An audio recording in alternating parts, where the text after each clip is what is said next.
Sabi nga nila, may mga bagay na nagagawa ang mga sitwasyon.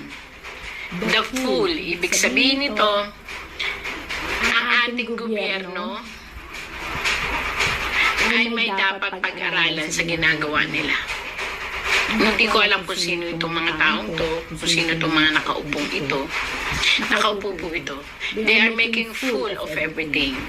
But at the end of the day, the universe will tell that everything happened will cause another big problem po. Yun lang po ang nakikita ko. Kaya baliktad siya. May liwanag po na